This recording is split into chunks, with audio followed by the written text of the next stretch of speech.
Well, hello, everybody. Reverend Roy Graves here, First Light Foundation of Hope. Welcome to Dare to Tell the Truth. Merry Christmas. Happy Hanukkah to all those that are watching. Tonight, I'm flying solo. Not with me is my regular co-host, Pastor Chris. But who else do we got here? Well, Pastor Chris, you're not around, but co-hosts, we got Maggie and Gideon in the background. So, but anyhow, everybody, again, welcome to Dare to Tell the Truth. Pastor Chris is a little bit tied up. Forgive me, bounce around here. I'm just going to get my camera set up and in place. Pastor Chris is away this week, busy in ministry with this Christmas season fast approaching. A lot on the plate. He sends you his love and best wishes.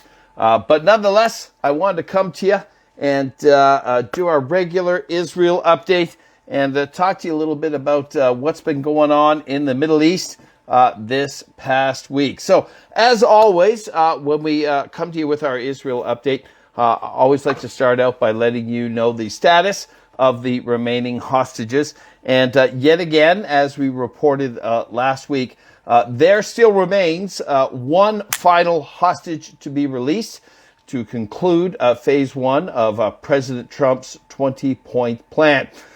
Police officer and Sergeant Major Rangavili, who was murdered and taken captive during the heinous atrocities of October 7th. We mentioned him last week, but folks, I wanted to tell you, maybe give you a little bit of insight into Sergeant Major Gavali, or Rani, as he was affectionately known. Rani was on medical leave, actually still had 2 bullets in his body and a broken shoulder when the terrorist agency Hamas attacked Israel on October 7th. Now, despite Rani's injuries, he immediately joined in the defense of Kibbutz Alumin, by joining and assisting the kibbutz emergency response team before being gunned down and taken captive by Hamas terrorists on that day, October 7th. Now, in regards to the remains of this final hostage, the PIJ, or the Palestinian Islamic Jihad, they are cohorts and allies of Hamas, and they say that they have no further remains of any deceased hostages. Hamas itself has halted its efforts to search for Ron's remains at the moment, reportedly because of the tropical storm that Israel is facing. Having said that, Israel rejects these claims, and they reportedly have actually provided intel, maps, and coordinates of exactly where to search for Ron's remains, and insist that Hamas is yet again slow paying the release of hostages, even right down to the very last hostage. Now, folks, while we rejoice in the return of all the living hostages in phase one of this plan, and the return to date of 27 of 28 deceased hostages, let's remember that this has taken 2 months, and it was supposed to all happen within 72 hours. Okay. Yet we remain one final hostage. That's a little bit about Sergeant Major Rangavali. We hope, trust, and pray that his remains will soon and rightfully be returned to his family, to Israel, where he can receive a proper Israeli Jewish burial. And as they say in Israel, may his memory be a blessing. Now, upon completion of phase one, the next phase, of course, is phase two. And phase two is to occur once all the hostages, including the final hostage, Rangavali, is returned. Then phase two is set to commence. But we're going to talk about whether or not that's going to hold or not. But what's supposed to happen next is said to be much more difficult than what has been implemented in date throughout phase one. Phase two is to include, or was originally supposed to include, the following. These were the terms that Israel originally agreed to. Phase two was to first include the disarming of Hamas, okay, and the de-radicalizing of Gaza.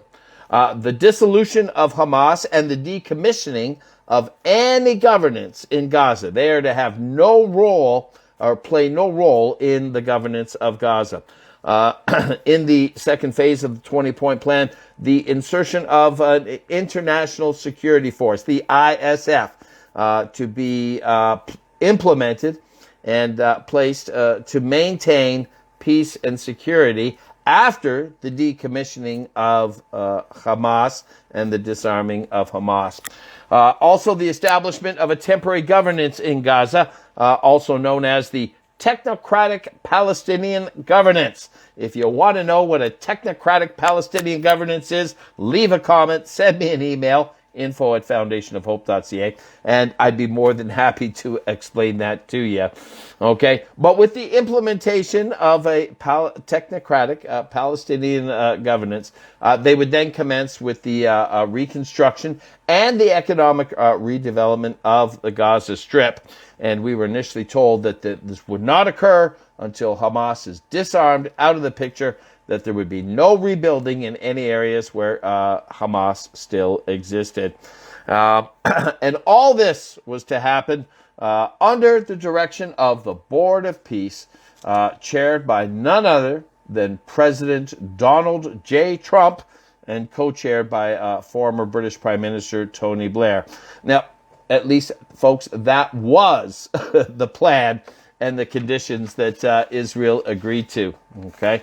But in order to move into phase two, Israel is facing President Trump is facing some obstacles. So let's look at some of the obstacles that exist and any potential progress that has been made in preparation or anticipation of soon commencing with phase two. Now, the first issue always was and still remains the disarming of Hamas. Right from the beginning of the 20-point peace plan, there never was a clear plan or a designation of who would disarm Hamas. And to date, it appears that no one will disarm Hamas. The King of Jordan said, as we reported just weeks ago, that no Arab Muslim state will engage Hamas directly in military conflict.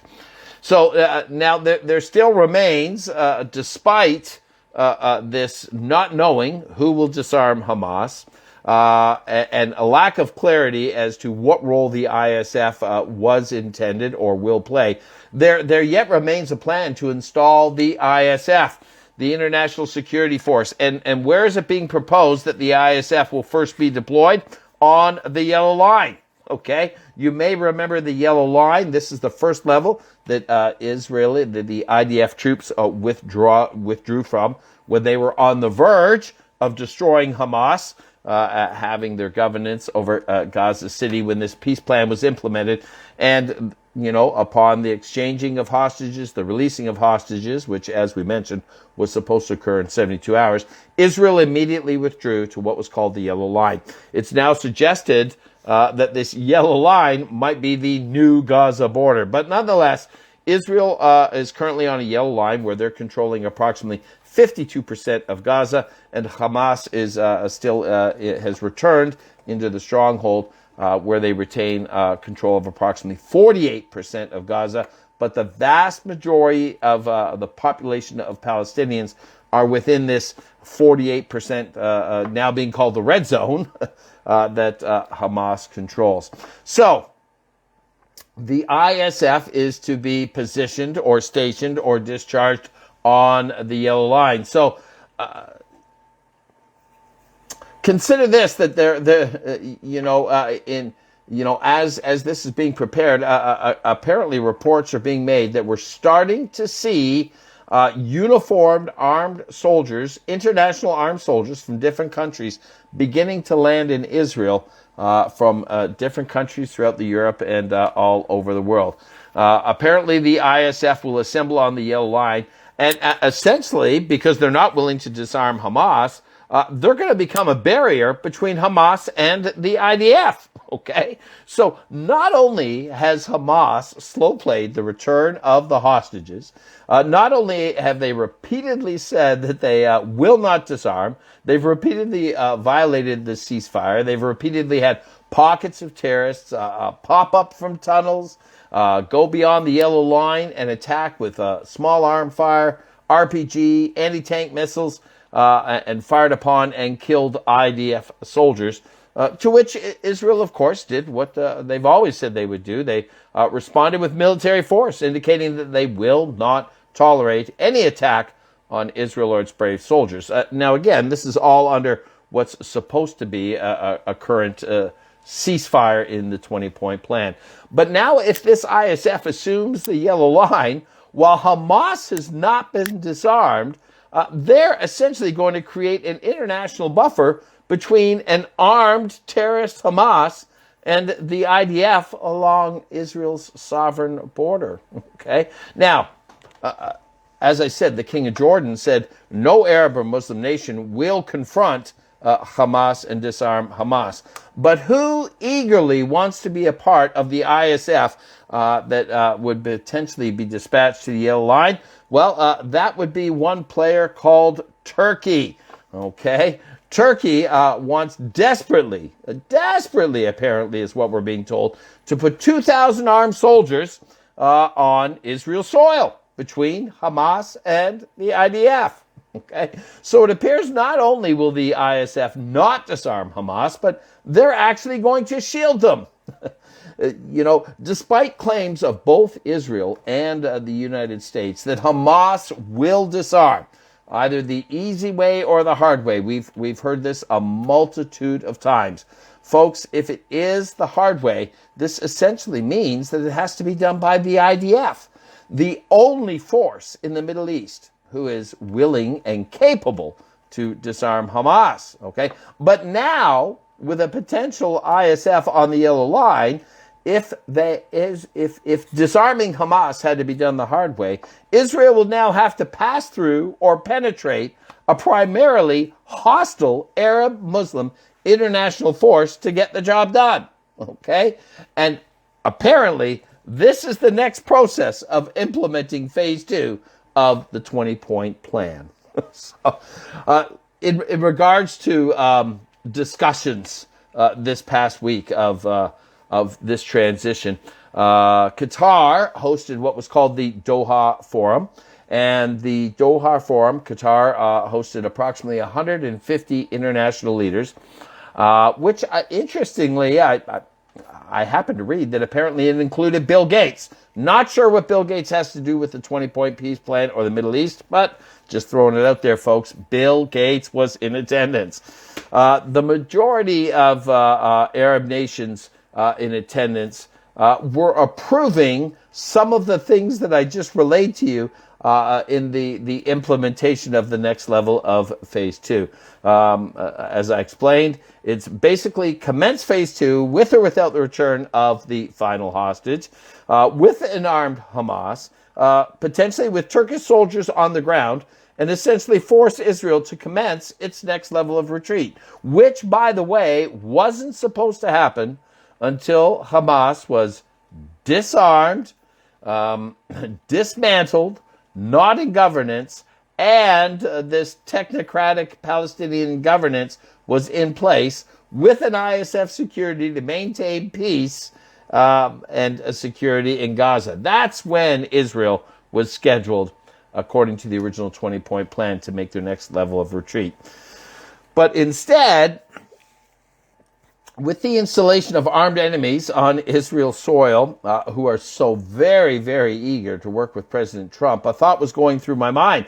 President Trump is only going to remain in office for another 3 years. It certainly seems that bringing in Arab Muslim international security force, the vast, a good majority of Arab nations who are vocal enemies or hostile towards Israel, bringing them into play with a President Trump who's only going to remain in office and influence for another 3 years.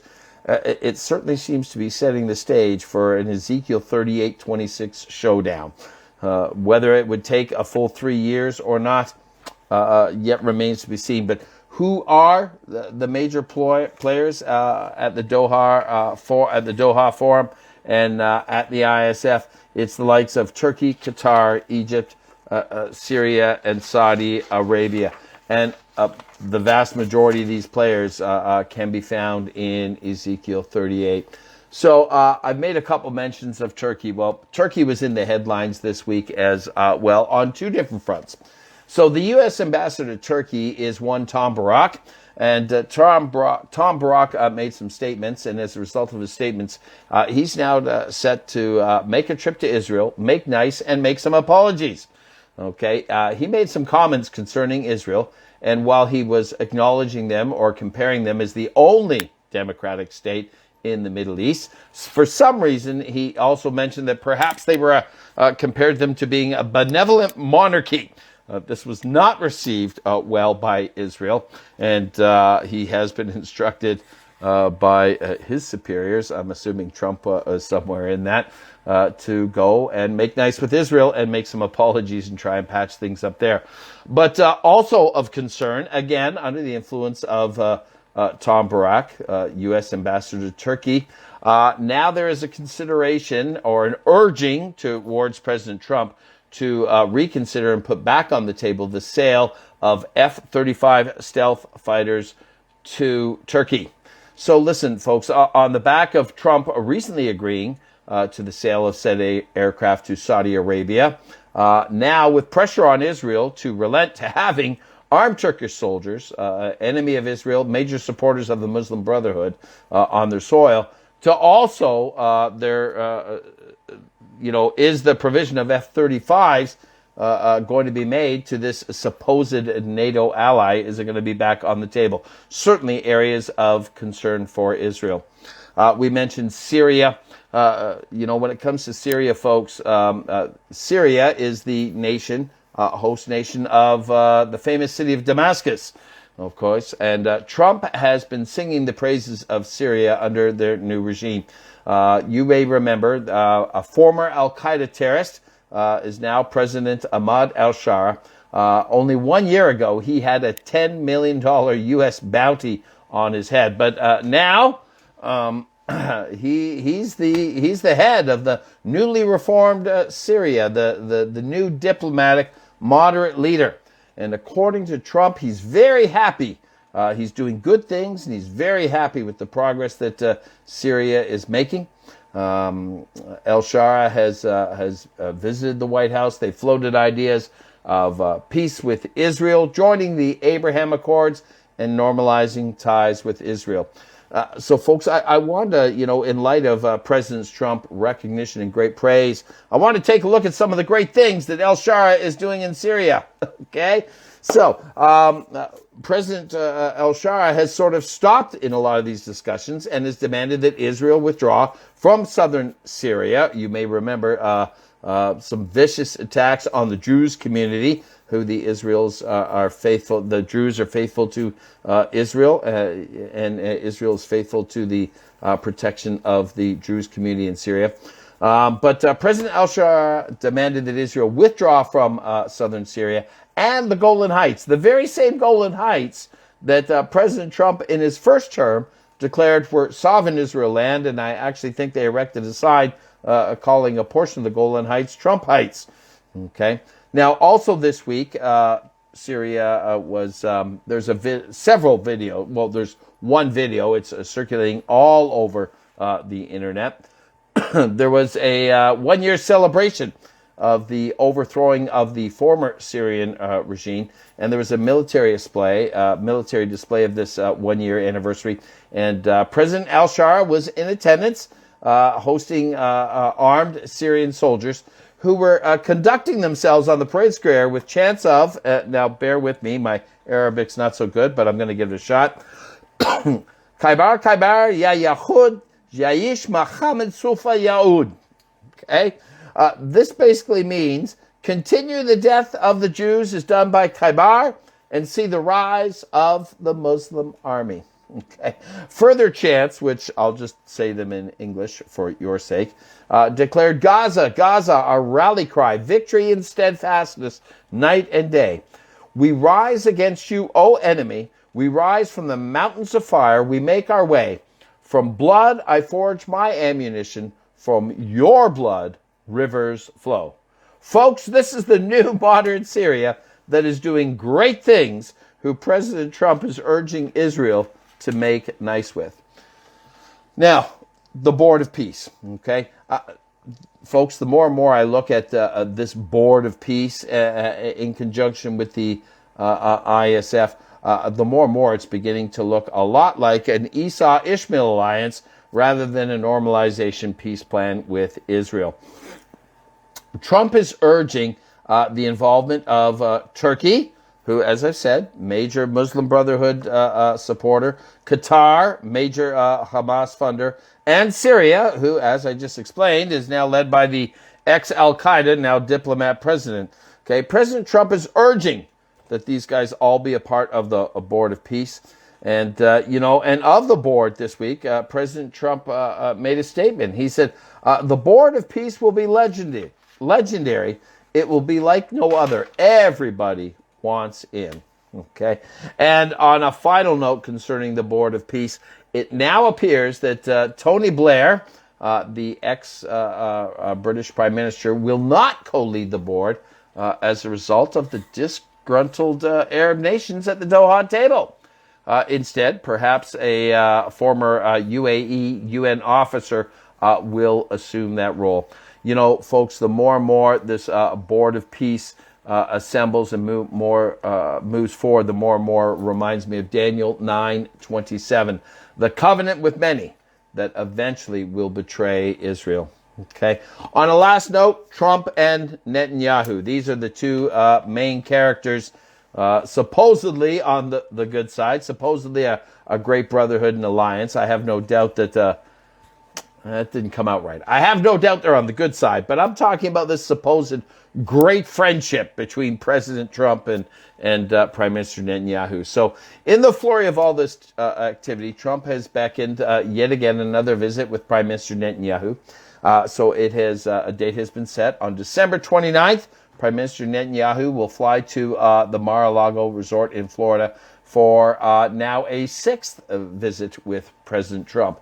And it is suggested that President Trump is going to urge Prime Minister Netanyahu to succumb or to relent, agree to all these conditions, to commence with a phase 2, even if you don't have the last hostage.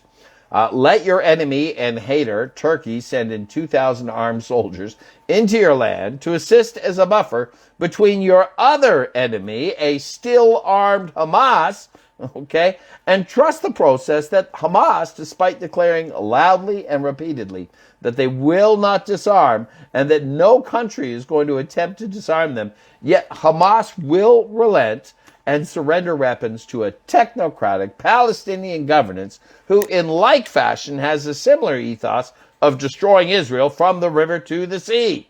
Okay? With best friends like that, who needs an enemy in the White House? Okay? Folks, consider all of this. I mean, Israel is a nation of 10 people. She's surrounded by 440 Muslims in various Arab nations who, for the vast majority, really, based on their ethos and based on their faith, want to see the annihilation of Israel. Friends, can you see the insanity that is involving and that is at play? And, and Scripture warned us of this. Scripture told us that these end times, these last days, will be like no other. But I do want to urge you in a few areas, okay? In accordance with Psalm 122, verse 6, pray for the peace of Jerusalem. Think about Genesis 12:3. I will bless those who bless you and curse those who curse you. Get on the right side of history. Bless Israel. Don't curse them. I want you to remember, Gaza's in the Bible, but Palestine isn't, okay? What is Palestine? Other than... you'd have to go back to AD 70 and AD 135 when Rome just wanted to add injury to insult. Judea and Samaria is the heartland of Israel. It is the resting place of Abraham, Isaac, and Jacob, or Abraham, Isaac, and Israel. It also happens to be the birthplace of Yeshua Jesus. It's not the West Bank, nor is the West Bank found anywhere in Scripture. You know, Jesus himself said, I am the way, the truth, and the life. No man comes to the Father except by me. He declared these words in John 14:6. So ask yourself this question. When Jesus says, no man comes to the Father except by me, who's the Father? Well, Jesus answered that question too. Matthew 22:32. He is the God of Abraham, Isaac, and Israel. If you don't love Israel, how can you love the God of Israel? I'm Israel Chai. I'm Reverend Roy Graves. Blessings and shalom. Thanks for joining us. Until we meet again next time, I hope that Pastor Chris will be back. Look forward to seeing you again. Good night. Merry Christmas. Blessed Hanukkah.